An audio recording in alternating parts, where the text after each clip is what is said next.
क्या लगता है कि महागठबंधन के कार्यकर्ताओं में कोई नाराजगी थी? बस मछली की आंख की तरह हम लोग सीधा उन्हीं के इशारे पर चलने वाले आदमी हैं। जहां वो इशारा करेंगे हमारा टोटल महागठबंधन राजद परिवार एक साथ वहीं बटन दबाने का काम करेगा। 5 लाख रोजगार देने का काम शुरू किया।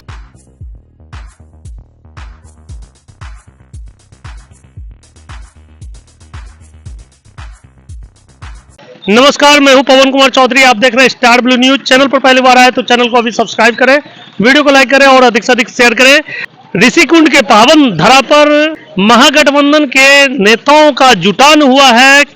वनभोज के माध्यम से एक बार फिर से महागठबंधन के कार्यकर्ताओं को एकजुट करने का जो प्रयास है, क्योंकि पिछले दिनों देखा होगा कि मुंगेर के धरती पर भी लगातार दो महागठबंधन की ओर से भोज का आयोजन किया गया था और इस बार ऋषिकुंड का पावन धरा को चयनित किया गया है। महागठबंधन के कार्यकर्ताओं को इस तरह से लगातार भोज देने की जो प्रक्रिया है उसके पीछे की क्या वजह है, हम जानेंगे राष्ट्रीय जनता दल के बुद्धिजीवी प्रकोष्ठ के मुंगेर जिला अध्यक्ष राजेश रमन उर्फ राजू यादव जी से। राजू जी, महागठबंधन के कार्यकर्ताओं को लगातार भोज देकर उन्हें प्रसन्न किया जा रहा है। क्या लगता है कि महागठबंधन के कार्यकर्ताओं में कोई नाराजगी थी या उनके बीच में कुछ बिखराव की स्थिति थी जो अब एकजुट करने का प्रयास किया जा रहा है?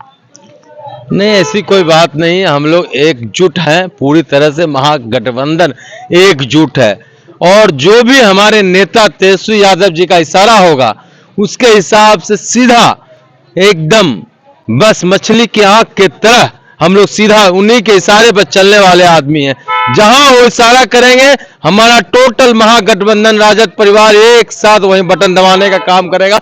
ऐसी कोई बात नहीं है, परंतु इस तरह का कार्यक्रम जो अभी है ये होते रहना चाहिए। ये गेट टुगेदर होने से पूरी जो बात है, कुछ लोग जो घर ग्रामीण में, शहर में, कस्बा में छूट जाते हैं, अपनी बात को आज विधायक जी से मिले रखे, तो यही तो था, सब बात एक दूसरे के पास रखे जिससे कि गिला शिकवा हो या किन्हीं का काम छूटा हो, भूला बिसरा हो, सब एक जगह अपनी बात को रख के एक साथ आगे बढ़ने का, चाहे किसी के गांव का बात हो, चाहे ऋषिकुंड का बात हो, हमारा यमला काली मंदिर का बात हो, राधा कृष्ण बलराम मंदिर का बात हो, कोल काली का बात हो, धराड़ा में झरना का बात हो, तो इस तरह का जो जग है इस सब का बात हुआ हम लोगों का, ताकि ये सब बात हमारे विधायक जी रखेंगे और पहले से रखते आ रहे हैं।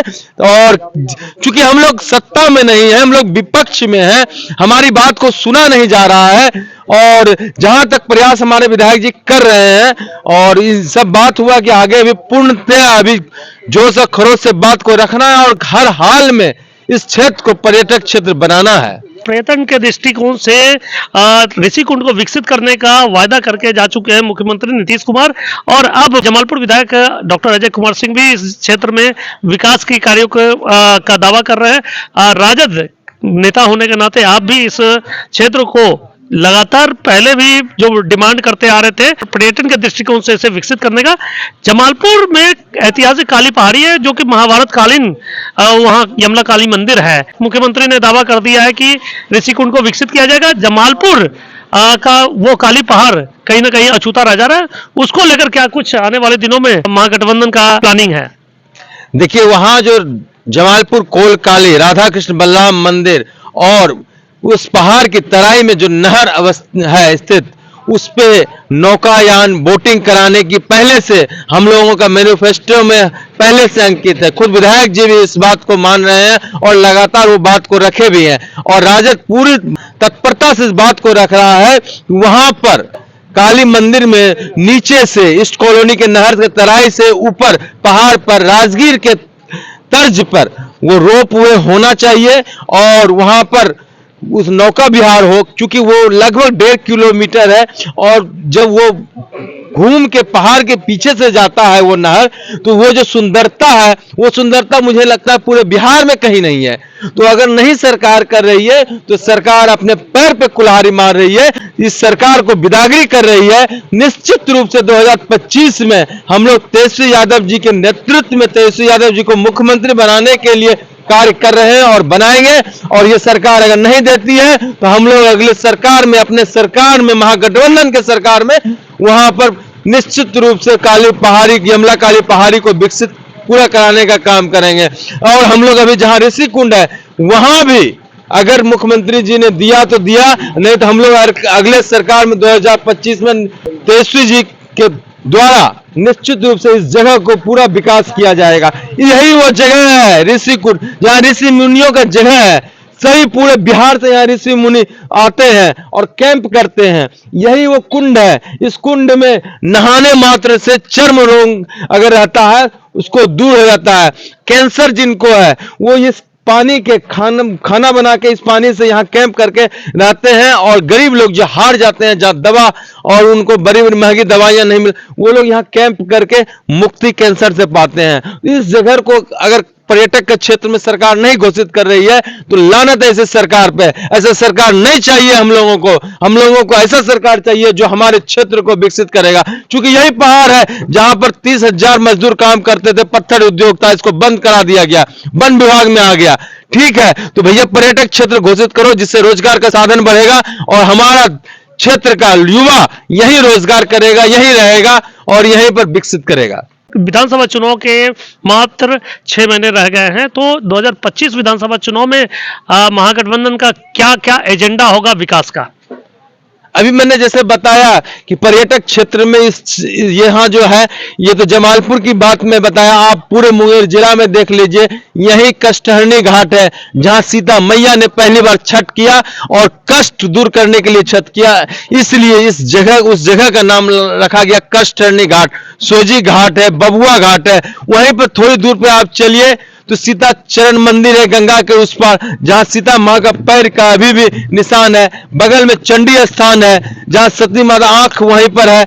और बगल उसी के आगे जाइए सीता कुंड है जो माघी पूर्णिमा का भी मेला लगा है, वहां मेला शुरू हुआ है। तो बहुत जगह है, खड़गपुर झील है, आप यही देखिए देवधरा मंदिर है। तो पूरा मुंगेर पर्यटक क्षेत्र से भरा पड़ा है। और बहुत सबसे बड़ी बात है, जो पूरे एशिया का सबसे पहला कारखाना हमारे जमालपुर में स्थापित अंग्रेजों ने किया था। वो भौगोलिक स्थिति को देखकर पूरे एशिया में यही जगह को उन्होंने चुना और यहां पर उन्होंने कारखाना स्थापित किया। और इस कारखाना को अभी केंद्र की भाजपा की सरकार और जदयू की सरकार, डबल इंजन की सरकार पूरी तरह ध्वस्त करके प्राइवेट अडानी अंबानी के हाथों में बेचने के लिए वो परेशान है। परंतु हम लोग लगातार आंदोलन करके इस कारखाना को बचाने के लिए बहुत तरह से लोड सेट बढ़ाते रहते हैं। और हमारा डिमांड है जल्द से जल्द यहाँ लोड सेट बढ़ाइए। अभी 5 से 6 हजार कर्मचारी है जो इस कारखाना में 22,000 कर्मचारी काम करते थे।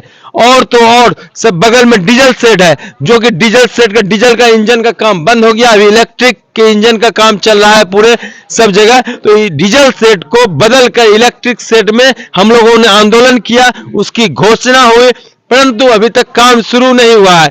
उसका भी काम सरकार शुरू कराइए, नहीं तो उसका भी आंदोलन होगा। बगल में बियाडा का जमीन है, वहां उद्योग स्थापित करना पड़ेगा, क्योंकि यह भौगोलिक स्थिति है, यहाँ पे उद्योग भी लग सकता है। बहुत सारा एजेंडा है, मैं मुख्य रूप से अभी बताया।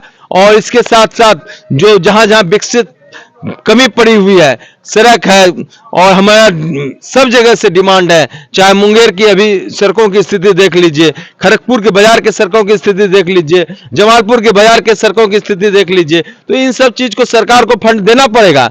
हमारा वोट आप लीजिएगा, फंड कौन देगा? आपको देना पड़ेगा। हम लोग भी टैक्स पे करते हैं, हर एक व्यक्ति टैक्स पर करता है। एक सामान कोई खरीदता है उस पर भी 18% जीएसटी है, तो वो भी टैक्स पे करता है। तो हमारे क्षेत्र को पैसा देना पड़ेगा। आखिरी सवाल, 2025 में क्या तेजस्वी यादव को मुख्यमंत्री आप लोग बनाने के लिए पूरा प्रयत्नशील है? बिल्कुल प्रयत्नशील है। और हम लोगों के साथ साथ पूरे बिहार की 13 करोड़ की जनता तेजस्वी यादव को मुख्यमंत्री बनाने के लिए बिल्कुल मन में गांठ बांध करके बैठे हुए हैं। क्योंकि यही तेजस्वी यादव जी 17 महीने जब उप मुख्यमंत्री के पोस्ट पर रहे तो इन्होंने 5 लाख रोजगार देने का काम शुरू किया। और इन्हीं के होरा होरी अभी रोजगार का कम से कम सरकार बात कर रही है, वरना ये सरकार तो 17 सालों में रोजगार की बात तक नहीं करती थी। ये तेजस्वी यादव जी आए, रोजगार शुरू किए, तब रोजगार की बात होना शुरू हुआ। खेल में इन्होंने नौकरी देना शुरू किया, 3.5 लाख प्रक्रियाधीन इन्होंने रोजगार कर दिया है, जो कि इस सरकार को निकालना है, जो कि अभी तक निकाल नहीं रही है। और तो और बहुत तरह से तेजस्वी यादव जी ने एजेंडा तैयार कराया था, जिसका फल है कि निश्चित रूप से तेजस्वी यादव जी मुख्यमंत्री बनेंगे। आप इसका उदाहरण देख लीजिए, हमारे मार्केट से हमारे सुशील जी हैं, और मार्केट की क्या स्थिति है, जहां पर पूरा जो वैश्य समाज है, मारवाड़ी समाज है, सब लोग एकजुट होकर आज हमारे पास हमारे ऐसे ऐसे लोगों का सपोर्ट है महागठबंधन को। निश्चित रूप से मुझे आशा ही नहीं, पूर्ण रूपेण विश्वास है कि हम लोग तेजस्वी यादव जी को मुख्यमंत्री बनाएंगे। क्या सुशील जी? निश्चित बनाएंगे, और राजद को ही सपोर्ट किया जाएगा। इस बार बाजार की जनता राजद को ही सपोर्ट करेगी। अजय सिंह जी माननीय विधायक जी बहुत अच्छे हैं और बहुत अच्छा काम कर रहे हैं, और जमालपुर की जनता उन्हीं को वोट देगी। महागठबंधन के नेताओं का दावा है कि 2025 में एक बार फिर बिहार में महागठबंधन की सरकार बनेगी। मुख्यमंत्री का जो सपना संजोए हुए है पूर्व उप मुख्यमंत्री तेजस्वी यादव, उस सपने को राजद के कार्यकर्ता और नेता साकार करने के लिए दृढ़ संकल्पित है। अब देखना है कि 2025 विधानसभा चुनाव के परिणाम क्या आते हैं। क्या वाकई 2025 में तेजस्वी यादव बिहार की सत्ता पर काबिज हो पाएंगे या नहीं, यह वक्त बताएगा। हम लगातार इन खबरों पर अपनी नजर बनाए रखेंगे। आप बने रहे हमारे साथ, देखते रहे स्टार ब्लू न्यूज।